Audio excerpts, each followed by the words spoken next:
6월 주일에 하나님께서 우리에게 주시는 말씀은 신약성경 마가복음 16장 1절에서 8절까지 말씀입니다. 우리 이 말씀을 한 절씩 교독하겠습니다. 마가복음 16장 1절에서 8절입니다. 안식일이 지남에 막달라 마리아와 야고보의 어머니 마리아와 또 살로메가 가서 예수께 바르기 위하여 향품을 사다 두었다가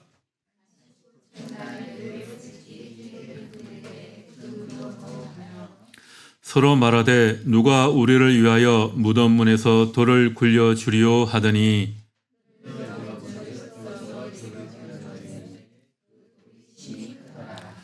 무덤에 들어가서 흰 옷을 입은 한 청년이 우편에 앉은 것을 보고 놀라매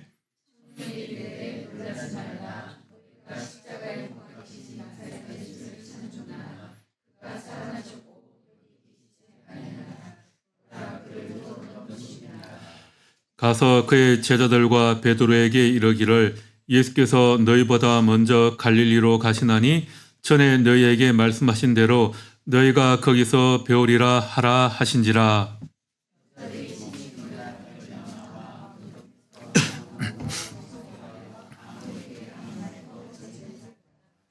아멘. 부활의 주님께서 오늘 이 시간 여러분과 함께 하시기를 바랍니다. 오늘은 부활절입니다. 예수님께서 십자가에 못 박히셨다가 다시 살아나신 것을 기념하는 날입니다. 이 부활절이 또 마침 이 봄 절기와 딱 맞물려 있습니다. 꽃이 피고 생명이 움트는 이 계절처럼 우리의 마음도 이 부활의 기쁨으로 따뜻해지기를 바랍니다. 이렇게 부활절은 예수님께서 죽음에서 다시 살아나심을 기억하는 승리의 절기이기도 하고요. 또 계절적으로도 이렇게 봄이 되어서 우리의 삶에 새로운 희망과 소망 또 새로운 시작을 알리는 그런 시기이기도 한 것 같습니다. 그래서 이 부활절이 이 봄에 딱 있다는 게 너무 좋은 것 같아요. 부활절이 한겨울에 있으면 좀 뭔가 어색할 것 같지 않습니까? 부활의 사전적인 의미는 생명체가 생명을 잃어 죽었다가 다시 생명을 얻어 살아나는 것, 이렇게 되어 있습니다. 부활절은 기독교에서는 예수 그리스도께서 십자가에 못 박혀 돌아가셨다가 사흘 만에 다시 살아난 것을 기념하는 절기입니다. 우리는 육체의 죽음을 경험해 본 적이 없죠. 그래서 죽음이 어떤 상태인지, 부활한 몸이 어떤 상태인지 정확히 알 수는 없습니다. 단지 주님께서 부활하신 것이 우리에게 어떤 의미를 주는 것인가, 이것을 잘 알아야 합니다. 부활하신 예수님의 모습이 어땠을까? 부활하신 예수님은 수염이 있었을까? 없었을까? 부활한 우리는 몇 살 때의 육체로 다시 부활할까? 이런 것을 궁금해하는 것이 아니라 이 부활이라는 것이 우리에게 어떤 의미를 주는가, 그것을 잘 깨달아야 한다라는 겁니다. 러시아의 대문호인 톨스토이의 부활이라는 소설이 있습니다. 이 작품을 통해서 그는 인간 내면의 회복에 대해서 말해주고 있습니다. 이 소설의 주인공인 네헐류도프 공작은 젊은 시절에 사랑했던 여인이었던 카추샤를 배반하고 그녀의 인생을 망가뜨리게 되죠. 그리고 오랜 시간이 지나서 이 네헐류도프가 한 법정에 배심원으로 서게 되는데 마침 그 자리에 그가 버렸던 이 카추샤가 피고인으로 서 있는 것을 보게 됩니다. 그녀는 살인 혐의를 받고 그렇게 재판을 받고 있었는데 그 재판원으로 이 네헐류도프가 서게 된 겁니다.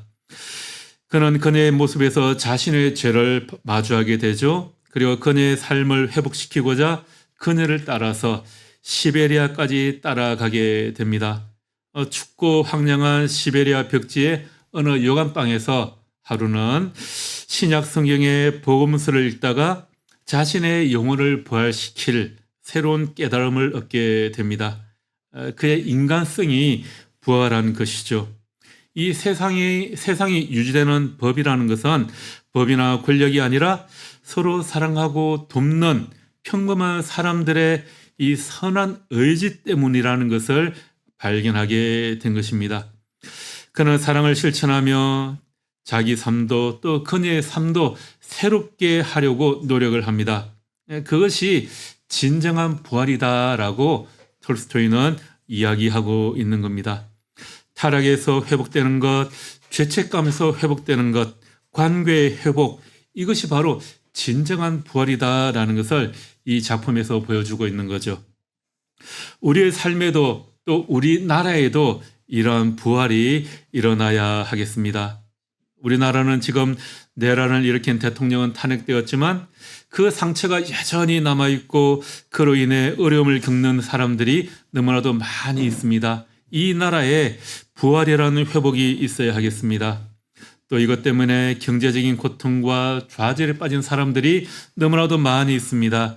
그들에게도 부활의 소망이 넘쳐나야 하겠습니다. 자기의 이익을 위해서 거짓말을 밥 먹듯이 하는 정치인들이 너무나도 많이 있죠. 그들에게 부활이 있어야 합니다. 또 갈수록 부패해져서 세상의 빛과 소금의 역할을 감당하지 못하고 있는 우리 한국 교회에도 온전한 부활이 있어야 하겠습니다. 우리가 부활의 삶을 산다라는 것은 단순히 우리가 죄에서 구원받고 변화된 몸으로 우리가 죽고 나서 변화된 몸으로 하늘나라에 올라간다, 그것만을 의미하는 것이 아닙니다. 이 세상에서 우리가 부활의 의미를 드러내는 그런 삶을 살아야 한다라는 거죠.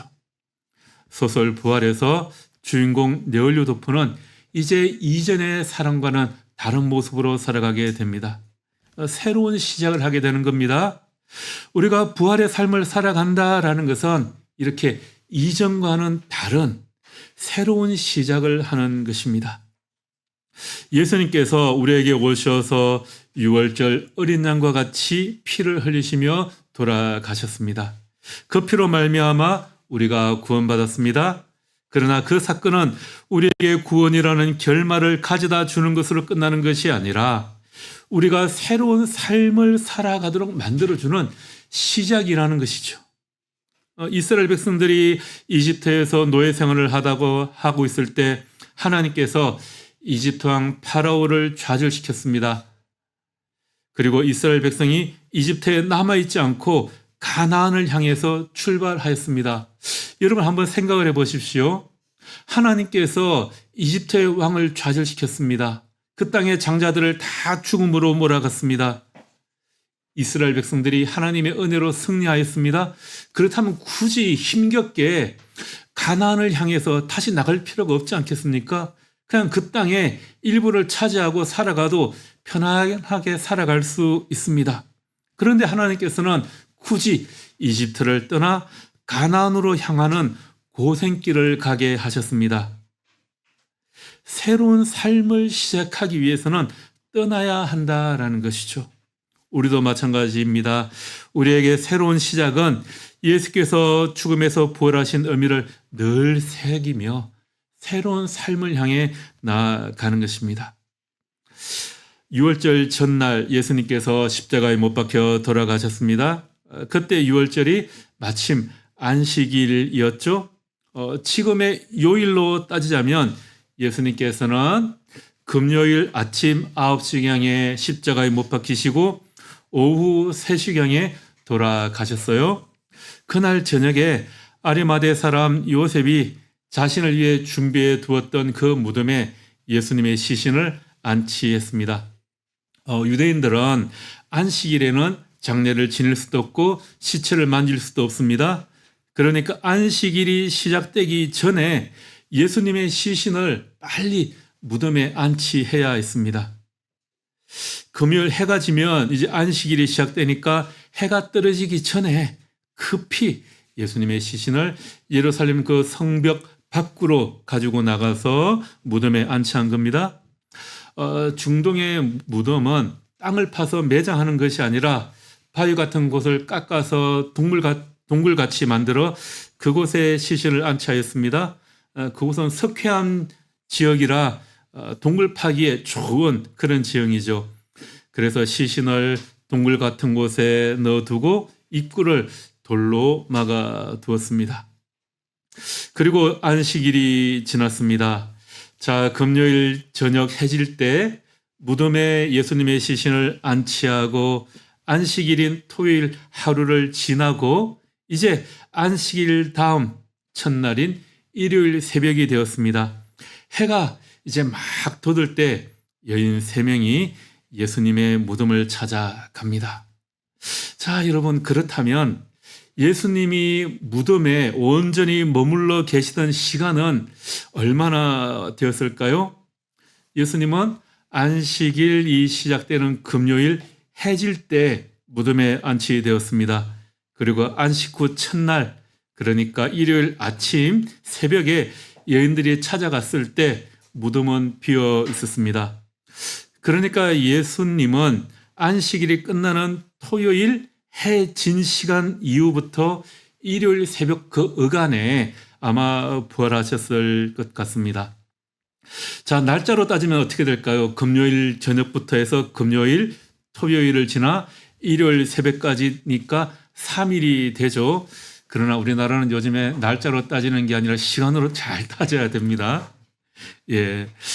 시간으로 따지면 어떻게 되겠습니까? 금요일 해질 때부터 토요일 해질 때까지 안식일 기간 24시간이겠죠? 예, 짧으면 24시간 동안 무덤에 예수님께서 계셨고요. 또 안식일이 지난 첫날 새벽 여인들이 무덤에 갔을 때 그 직전에 예수님이 무덤을 떠났을 수도 있으니까 그것까지 합치면 한 12시간 정도 더 무덤에 계셨을 수도 있을 것 같습니다. 자, 예수님이 공생의 기간 고생하셨으니까 이왕 쉬실 거면 그럼 무덤에서 한 3일 정도 푹 쉬시다가 3일 만에 부활하신다 그랬으니까 3일 꽉 채우고 부활하셔도 되지 않았겠습니까? 그런데 예수님께서 무덤에 머물러 계시던 시간은 정확히 유대인의 안식일 그 기간이었습니다. 예, 왜 하필 예수님이 무덤에 계시던 시간이 이렇게 안식일과 일치할까요? 유대인들의 안식일은 창세기의 이 창조 이야기에서 시작이 되죠. 하나님께서 엿새 동안 창조하시고 일곱째 날에 쉬셨다라는 것에서 이 안식일이 시작됩니다. 그래서 안식일은 하나님 창조의 완성이고 안식 그리고 언약 백성으로서의 쉼과 회복을 상징하게 됩니다.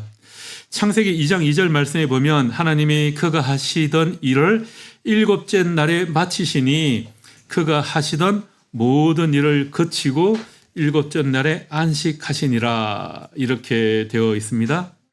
자, 여기에서 하나님께서는 그냥 일곱째 날에 쉬셨다라고 하지 않으시고 일곱째 날에 마치셨다라고 이야기를 하고 있습니다. 자, 왜 이렇게 말씀하고 있을까요? 아브라함 헤셀이라는 유대 랍비의 안식이라는 책이 있는데요. 이 책에 이것에 관한 이야기가 나옵니다. 고대 랍비들은 일곱째 날에 또 하나의 창조 행위가 있었다. 이렇게 이해를 한다고 해요. 엿새 동안에 천지가 창조되었듯이 일곱째 날에 이 안식이 창조되었다라고 이해한다는 겁니다.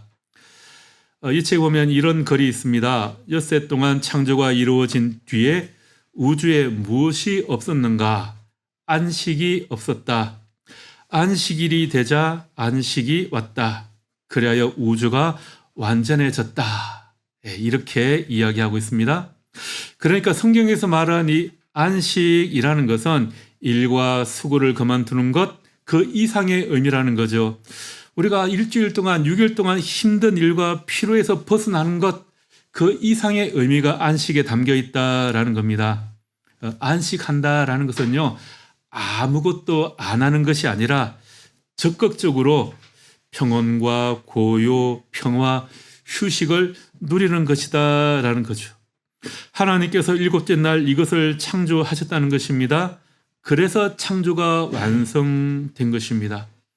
안식이 있었기 때문에 창조가 완성될 수 있었다라는 거죠. 예수님의 죽음과 이 안식일을 비교해 보면 이렇게 될 것 같아요. 예수님은 금요일, 그러니까 안식일 준비일 오후 3시경에 십자가에 못 박혀 돌아가셨습니다. 그리고 해질 때 무덤에 안치되셨습니다. 그리고 안식일 하루를 온전히 무덤에 계셨습니다. 이것은 창조의 7째 날에 하나님이 안식한 것과 같은 의미가 되겠죠. 예수님이 안식일에 무덤에 누워 계셨던 것은 죽음으로 모든 것이 끝나거나 아무것도 하지 않는 것이 아니라 예수님 사역을 완성하는 시간이었다라는 겁니다. 예수님께서 십자가에서 다 이루었다 이렇게 선언하셨습니다. 그리고 예수님이 안식일에 무덤에 머물러 계신 것은 구속 사역을 완성하신 후에 하나님의 안식에 들어갔다라고 할 수 있습니다. 그러니까 예수님이 안식일에 무덤에 머물러 계신 것은 단순한 죽음이 아니라 죄로 지친 인류에게 참된 안식을 주시기 위한 영적인 쉼과 회복을 보여주시는 것이다라는 거죠. 하나님이 세상 창조라는 자기 일을 마치시고 안식을 하신 것처럼 예수님은 우리가 율법과 죄의 집에서 해방되도록 이러한 구속 사역을 마무리하시고 나서 무덤에서 안식하셨습니다. 그래서 우리도 하나님의 안식에 들어갈 수 있는 길을 열어주신 것입니다. 안식일 다음 날 새로운 주간의 첫날 예수님은 부활하셨습니다. 이것은 새 창조의 시작, 즉 예수님 안에서 새로운 창조 질서가 열리는 그런 상징적인 순간입니다. 예수님의 안식은 끝이 아니라 영원한 승리로 변환되는 시간입니다. 부활은 단순히 육체의 재생이 아니라 우리에게 새로운 삶과 새 창조의 약속을 이루어 주시는 그런 결정적인 사건인 거죠. 바울은 고린도 후서 5장 17절에서 누구든지 그리스도 안에 있으면 그는 새로운 피조물이다 라고 말씀하십니다. 우리가 과거의 죄와 상실에서 벗어나 예수님 안에서 새롭게 태어나는 그런 변화를 누리게 된다라는 거죠. 안식 후 첫날 세 여인이 예수님의 무덤에 찾아갔습니다. 무덤, 아직 어두컴컴한 새벽, 세 명의 여인. 여러분 이런 배경과 등장인물을 상상하시면 무엇이 떠오르시나요? 옛날에 제가 고등학교 때 신앙생활 할 때만 하더라도 부활주일 연합 예배 드리면 우리 할머니들이 하얀 한복을 입고 소복 같은 그런 한복을 입고 부활주일 연합 예배에 나오셨어요. 요즘에는 그런 분이 거의 없는 것 같은데 여러분 하얀 그런 것들 생각하시면 이 배경을 생각하시면 떠오르는 게 뭐죠? 전설의 고향. 전설의 고향에서는 이런 등장인물이 등장할 때쯤 되면 하얀 소복을 입은 처녀 귀신이 짠하고 등장을 합니다. 자, 그런데 성경에서는 하나님께서 보내신 천사가 나타나죠. 마가복음에서는 흰 옷을 입은 한 청년이라고 되어 있는데요. 천사를 의미하는 말입니다. 예수님이 돌아가시자마자 사람들은 시신을 무덤에 넣기에 급했습니다. 앞에서도 말씀드렸듯이 안식일에는 시신에 손을 댈 수 없으니까 그 전에 급히 시신을 무덤에 넣었습니다. 그러니까 시신을 제대로 수습하지도 못한 겁니다. 그리고 안식일에는 시신에 가까이 갈 수 없었죠. 그래서 여인들이 예수님의 시신이라도 이제 좀 닦아드리기 위해서 향유라도 발라드리기 위해 안식 후 다음 날 예수님의 무덤을 향하게 됩니다. 막달라 마리아와 야고보의 어머니 마리아 또 살로메 이렇게 세 명의 여인이 예수님의 무덤을 방문합니다. 이들은 갈릴리에서부터 시작해서 예루살렘까지 예수님을 따랐습니다. 예수님께서 십자가에 못 박히실 때 제자들은 다 도망갔지만 이들은 그 자리를 지켰고 또 아리마대 사람 요셉이 예수님의 시신을 무덤에 안치할 때도 그 자리에 함께하였습니다. 그리고 안식일이 지나자 예수님의 시신의 발을 향품을 준비합니다. 유대인들은 안식일에 아무 일도 하지 못하고 물건을 사고 팔 수도 없으니까 안식일 해질 때까지 토요일 저녁 시간까지 기다렸던 겁니다. 그리고 토요일 해가 지고 나서야 예수님의 시신에 바를 향품을 준비합니다. 그리고 안식일 다음 날, 그러니까 일요일 새벽에 진짜 새벽같이 그들은 예수님의 무덤을 향해 갔습니다. 3년간 같이 먹고 자고 배우던 제자들은 다 도망갔는데 이 여인들은 예수님을 향한 헌신과 사랑이 가득했습니다. 그렇게 예수님의 무덤을 향해 갑니다. 그런데 막상 무덤 가까이에 가니까 한 가지 걱정이 되는 겁니다. 무덤을 막고 있는 돌이 너무 크고 무거운데 그래서 여인들의 힘으로는 그 돌을 도저히 옮길 수 없다는 것이 그제서야 생각이 난 겁니다. 게다가 무덤을 지키고 있는 경비병들이 있습니다. 여인들끼리 말하죠. 3절 말씀에 누가 우리를 위하여 무덤 문에서 돌을 골려 주리요. 여인들은 이렇게 걱정하며 이제 무덤 앞에 다다르게 됩니다. 그런데 무덤에 가보니까 엄청나게 큰 그 돌덩이가 이미 굴려져 있었습니다. 누가 이 돌을 굴려내 줄까? 여러분, 너무 걱정하지 마십시오. 주님을 간절히 사모하는 마음으로 여인들이 예수님의 무덤으로 향했을 때 그곳에는 이미 모든 문제가 다 해결되어 있었습니다. 그들의 말대로 무덤을 막고 있는 그 돌은 자신의 힘으로는 도저히 옮길 수 없는 엄청나게 큰 바위였습니다. 그러니까 여인들이 걱정한다고 이게 될 문제가 아닙니다. 걱정한다고 돌이 옮겨지겠습니까? 마태복음 28장 2절에서는 갑자기 큰 지진이 일어나고 주님의 천사가 내려와서 그 돌을 굴렸다고 합니다. 누가 우리를 위하여 그 돌을 굴려내 줄까? 걱정하는 그녀들을 위해 누가 일을 하셨습니까? 하나님께서 일을 하십니다. 주님의 일을 위해 헌신하는 사람들을 하나님께서 도와주십니다. 내 능력이라 내 힘으로 무엇을 하는 것이 아닙니다. 내가 무슨 힘으로 이것을 하지? 내가 뭐라고 이런 일을 하지? 우리는 이런 쓸데없는 걱정을 참 많이 하죠. 그러나 여러분, 이것을 기억하시기 바랍니다. 우리의 힘으로 움직일 수 없는 돌은 하나님이 굴려 놓으십니다. 아무리 걱정해도 여인들의 힘으로는 어차피 할 수 없는 일이었습니다. 중요한 것은 그들의 믿음이고 그들의 헌신이었습니다. 여러분, 능력은 주님께서 주시는 것입니다. 건강은 주님께서 주십니다. 돈도 주님께서 주시는 겁니다. 헌신하는 사람들에게 주님께서 그렇게 부어주십니다. 그러니 우리 앞을 막고 있는 그 큰 돌덩이를 생각하며 너무 걱정하지 마시기 바랍니다. 물론 우리가 무엇인가 일을 할 때 부정적인 것, 그런 것까지 다 고려해서 준비를 하죠. 그러나 이제 막상 그 일을 시작했다면 걱정하지 말고 앞을 향해 나아가시기 바랍니다. 여인들은 무덤에 도착했을 때 무덤을 막고 있는 그 바위를 바라보면서 걱정한 것이 아니에요.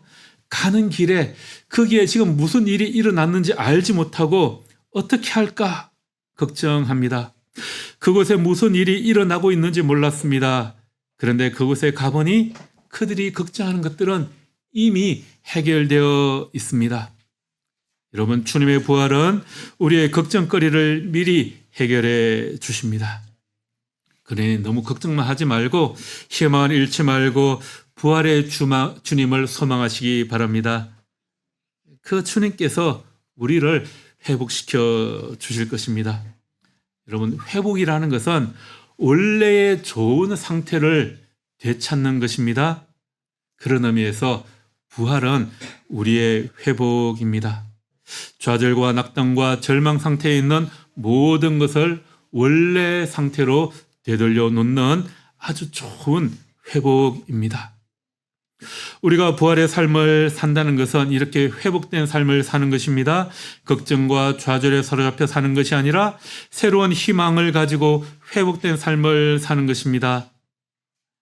부활하신 주님께서 우리를 회복시켜 주십니다. 내란 사태로 인해 어려움에 겪고 있는 좌절에 빠진 우리나라에 이러한 온전한 회복이 있을 것입니다. 세상의 빛이 아니라 세상에 짐이 되고 있는 한국교회에 이런 온전한 회복이 있기를 바랍니다. 또 모든 것이 온전히 회복되는 은혜가 여러분들의 가정에 또 우리 모든 이 교회에 있기를 바랍니다. 여러분, 부활하신 주님은 어디에 계셨습니까? 6절 말씀에 보면 빈 무덤을 지키고 있던 천사가 말합니다. 놀라지 말라. 너희가 십자가에 못 박히신 나사렛 예수를 찾는구나. 그가 살아나셨고 여기 계시지 아니하니라. 부활하신 주님은 제자들을 만나러 갈릴리에 먼저 가셨습니다. 누가복음에 따르면 부활하신 주님께서는 갈릴리로 가시기에 앞서 먼저 실패한 제자, 가장 큰 죄책감에 시달리고 있는 베드로를 찾아가서 만나 주셨습니다. 그리고 그날 저녁에 다른 제자들을 찾아가 만나십니다. 부활하신 주님께서 제자들에게 먼저 가셔서 그들을 만나십니다. 자기가 섬기던 지도자가 죽어서 불안에 떨고 있는 제자들, 또 시리에 빠져 낙담한 제자들에게 먼저 찾아가셔서 그들을 위로하시고 그들이 해야 할 일이 무엇인지를 알려주십니다. 아무것도 할 수 없는 것처럼 보이던 그들이 부활하신 주님을 만났을 때 그들은 온전히 회복되고 주의 복음을 전 세계에 전하는, 전 세계 세상을 변화시키는 위대한 사역을 하게 됩니다. 부활하신 주님께서 우리에게 먼저 찾아오셔서 우리를 위로하시고 우리 모두를 회복시켜 주십니다. 부활은 이렇게 영적 사망에 대한 하나님의 해결책입니다. 희망 없는 세상에 대한 하나님의 해결책입니다. 예수님의 부활을 경험한 사람들, 그들의 삶은 부활 사건을 경험한 이전과 이후로 완전히 달라지게 됩니다. 이것이 영적인 부활이고 우리가 회복된 삶을 살아가는 것입니다. 하나님께서 창조하신 원래의 모습, 정상 상태를 우리가 되찾게 되는 것입니다. 여러분, 예수님의 무덤을 찾았던 여인들의 발걸음은 어땠을까요? 무덤을 향해 가던 그 여인들의 무덤과 이제 부활하신 주님을 만나고 무덤에서 떠날 때 그 여인들의 발걸음은 완전히 달랐습니다. 예수님의 제자들도 부활하신 주님을 만났을 때 새로운 삶을 살게 됩니다. 이것이 바로 부활의 삶을 사는 것입니다. 이 놀라운 사실을 믿을 때 주님께서는 우리의 인생을 다시 한번 일으켜 주셔서 우리가 새로운 삶을 살아갈 수 있도록 회복이라는 놀라운 선물을 주십니다. 우리 모두의 삶에 주님께서 주시는 이러한 온전한 회복이 넘쳐나게 되기를 주님의 이름으로 축복하며 기도합니다. 아멘. 오늘은 입교 예식이 있습니다. 입교 예식은 부모의 서약으로 우리 자녀들이 유아 세례를 받고